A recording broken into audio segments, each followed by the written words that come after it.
Good evening, y'all. Welcome back to Southern Bedtime Stories.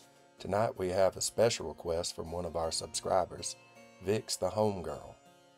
She's requested we read some of Mr. Poe's scary poems. You know what? I'm inclined to oblige her fancy. So, since I have a penchant for people-pleasing, please pull up a pillow and prepare to peruse this prolific poet Poe's plethora of petrifying poems. Before we do that though, could y'all do me a favor right quick? Hit that subscribe button and like this video if you take a fancy to my storytelling. It really helps. So let's snuggle up and get y'all tucked in. The Raven. Once upon a midnight dreary, while I pondered weak and weary over many a quaint and curious volume of forgotten lore, while I nodded, nearly napping, suddenly there came a tapping, as if someone gently rapping at my chamber door. "'Tis some visitor," I muttered, tapping at my chamber door. "Only this and nothing more." Distinctly I remember it was in the bleak December, and each separate dying ember wrought its ghost upon the floor. Eagerly I wished the morrow. Vainly I had sought to borrow from my books of surcease of sorrow for the loss of Lenore, for the rare and radiant maiden whom the angels name Lenore, nameless here forevermore. And the silken, sad, uncertain rustling of each purple curtain thrilled me, filled me with fantastic terrors never felt before. So that now, to still the beating of my heart, I stood repeating, "'Tis some visitor entreating entrance at my chamber door. Some late visitor entreating entrance at my chamber door. This it is, and nothing more." Presently my soul grew stronger, hesitating then no longer. "Sir," said I, "or madam, truly, your forgiveness I implore. But the fact is I was napping, and so gently you came rapping, and so faintly you came tapping at my chamber door, that scarce was sure I heard you. Here I opened wide the door. Darkness there, and nothing more. Deep into that darkness peering, long I stood there wondering, fearing, doubting, dreaming dreams no mortal ever dared to dream before. But the silence was unbroken, and the darkness gave no token, and the only word there spoken was the whispered word, Lenore. This I whispered, and an echo murmured back the word, Lenore. Merely this, and nothing more.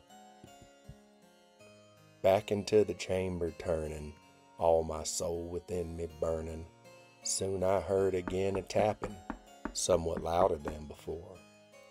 "Surely," said I, "surely that is something at my window lattice. Let me then see what thereat is, and this mystery explore. Let my heart be still a moment, and this mystery explore. 'Tis the wind, and nothing more." Open here I flung the shutter, when, with many a flirt and flutter, and there stepped a stately raven of the saintly days of yore. Not the least obeisance made he, not an instant stopped or stayed he, but with mien of lord or lady, perched above my chamber door. Perched upon a bust of Pallas, just above my chamber door. Perched and sat, and nothing more. Then this ebony bird beguiling my sad fancy into smiling, by the grave and stern decorum of the countenance it wore. "Though thy crest be shorn and shaven, thou," I said, "art sure no craven, ghastly grim and ancient raven, wandering from the nightly shore. Tell me what thy lordly name is on the night's Plutonian shore." Quoth the raven, nevermore. Much I marvel this ungainly fowl to hear discourse so plainly, though its answer little meaning, little relevancy bore. For we cannot help agreeing that no living human being ever yet was blessed with seeing bird above his chamber door, bird or beast upon the sculptured bust above his chamber door, with such name as nevermore. But the raven, sitting lonely on the placid bust, spoke only that one word, as if his soul in that one word he did outpour.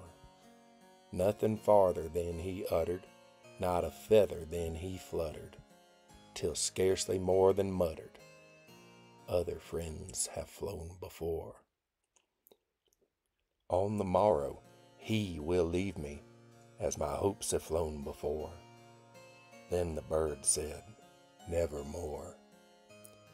Startled at the stillness broken by reply so aptly spoken, doubtless, said I, what it utters is only stock and store, caught from some unhappy master, whom unmerciful disaster followed fast and followed faster, till his songs one burden bore, till the dirges of his hope that melancholy burden bore of never, nevermore. But the raven still beguiling all my sad soul into smiling, straight I wheeled a cushioned seat in front of bird and bust and door. Then upon the velvet sinking, I betook myself to linking fancy unto fancy, thinking what this ominous bird of yore, what this grim, ungainly, ghastly, gaunt, and ominous bird of yore meant in croaking, nevermore. This I sat engaged in guessing, but no syllable expressing, to the fowl whose fiery eyes now burned into my bosom's core. This and more I sat divining, with my head at ease reclining on the cushion's velvet lining that the lamplight gloated o'er, but whose velvet violet lining with the lamplight gloated o'er, she shall press, nevermore. Then methought the air grew denser, perfumed from an unseen censer, swung by angels whose faint footfalls tinkled on the tufted floor. Wretch, I cried, thy God hath lent thee, by these angels he hath sent thee, respite, and nepenthe from thy memories of Lenore. Quaff, oh quaff this kind nepenthe, and forget this lost Lenore. Quoth the raven, nevermore. Prophet, said I, thing of evil, prophet still if bird or devil, whether tempter sent or whether tempest tossed thee here ashore, desolate yet all undaunted, on this desert land enchanted, on this home by horror haunted, tell me truly, I implore, is there balm in Gilead? Tell me, I implore. Quoth the raven, nevermore. Prophet, said I, thing of evil, prophet still if bird or devil, by that heaven that bends above us, by that God we both adore, tell this soul with sorrow laden, if within the distant Aidenn it shall clasp a sainted maiden whom the angels named Lenore. Clasp a rare and radiant maiden whom the angels named Lenore. Quoth the raven, nevermore. Be that word our sign of parting, bird or fiend, I shrieked upstarting. Get thee back into the tempest and the night's Plutonian shore. Leave no black plume as a token of that lie thy soul hath spoken. Leave my loneliness unbroken. quit the bust above my door. Take thy beak from out of my heart, and take thy form from off my door. Quoth the raven, nevermore. And the raven, never flitting, still is sitting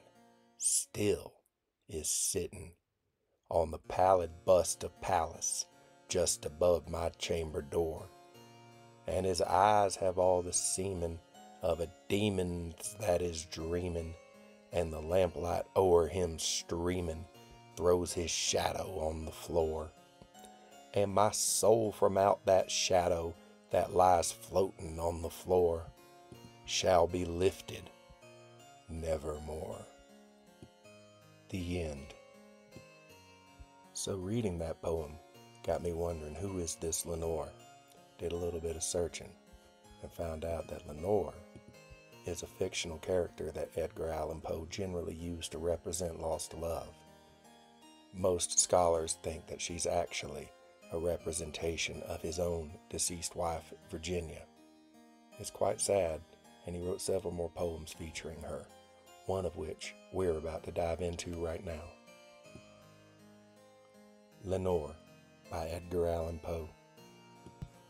Ah, broken is the golden bowl, the spirit flown forever. Let the bell toll, a saintly soul floats on the Stygian river. And Guy de Vere, hast thou no tear? Weep now or nevermore. See, on yon drear and rigid bier, low lies thy love, Lenore. Come, let the burial rite be read, the funeral song be sung, an anthem for the queenliest dead that ever died so young. A dirge for her, the doubly dead, in that she died so young. Wretches, ye loved her for her wealth, and hated her for her pride, and when she fell in feeble health, ye blessed her that she died. How shall the ritual then be read? The requiem how be sung? By you, by yours, the evil eye, by yours, the slanderous tongue, that did to death the innocent that died, and died so young? Peccavimus, but rave not thus, and let a Sabbath song go up to God so solemnly, the dead may feel so wrong. The sweet Lenore hath gone before, with hope that flew beside, leaving thee wild for the dear child that should have been thy bride. For her, the fair and debonair, that now so lowly lies, the life upon her yellow hair, but not within her eyes. The life still there upon her hair, the death upon her eyes. Avaunt! Tonight my heart is light, no dirge will I upraise, but waft the angel on her flight with the paean of old days. Let no bell toll, lest her sweet soul, amid its hallowed mirth, should catch the note as it doth float up from the damned earth. To friends above, from fiends below, the indignant ghost is riven, from hell unto a high estate, far up within the heaven. From grief and groan to a golden throne, beside the King of Heaven. The end. Now that's a lovely and heartbreaking eulogy to this Lenore, or more precisely, to his wife Virginia. You can almost hear his heart breaking and the rivers of tears Mr. Poe surely cried over her. But let's keep going down this road by our favorite prolific Parnassian, Poe. This one here is called Spirits of the Dead. Thy soul shall find itself alone, mid dark thoughts of the gray tombstone. Not one of all the crowd to pry into thine hour of secrecy. Be silent in that solitude, which is not loneliness, for then the spirits of the dead who stood in life before thee are again. In death around thee, and their will shall then overshadow thee. Be still. For the night, though clear, shall frown, and the stars shall not look down from their high thrones in the heaven, with light like hope to mortals given. But their red orbs without beam to thy weariness shall seem as a burning and a fever, which would cling to thee forever. Now are thoughts thou shalt not banish, now are visions ne'er to vanish. From thy spirit they shall pass, no more like dewdrop from the grass. The breeze, the breath of God, is still, and the mist upon the hill, shadowy, shadowy, yet unbroken, is a symbol and a token, how it hangs upon the trees, a mystery of mysteries. The end. So we're going to do one more poem tonight. This one is called The Haunted Palace. In the greenest of our valleys, by good angels tenanted, once a fair and stately palace, radiant palace, reared its head. In the monarch thought's dominion it stood there. Never seraph spread opinion over fabric half so fair. Banners yellow, glorious golden, on its roof did float and flow. This, all this, was in the olden time, long ago. And every gentle air that dallied in that sweet day, along the ramparts plumed and pallid, a winged odor went away. Wanderers in that happy valley, through two luminous windows saw spirits moving musically to a lute's well-tuned law. Round about a throne where sitting Porphyrogene, in state his glory well befitting, the ruler of the realm was seen. And all with pearl and ruby glowing was the fair palace door, through which came flowing, flowing, flowing, and sparkling evermore a troop of echoes whose sweet duty was but to sing, in voices of surpassing beauty, the wit and wisdom of their king. But evil things in robes of sorrow assailed the monarch's high state.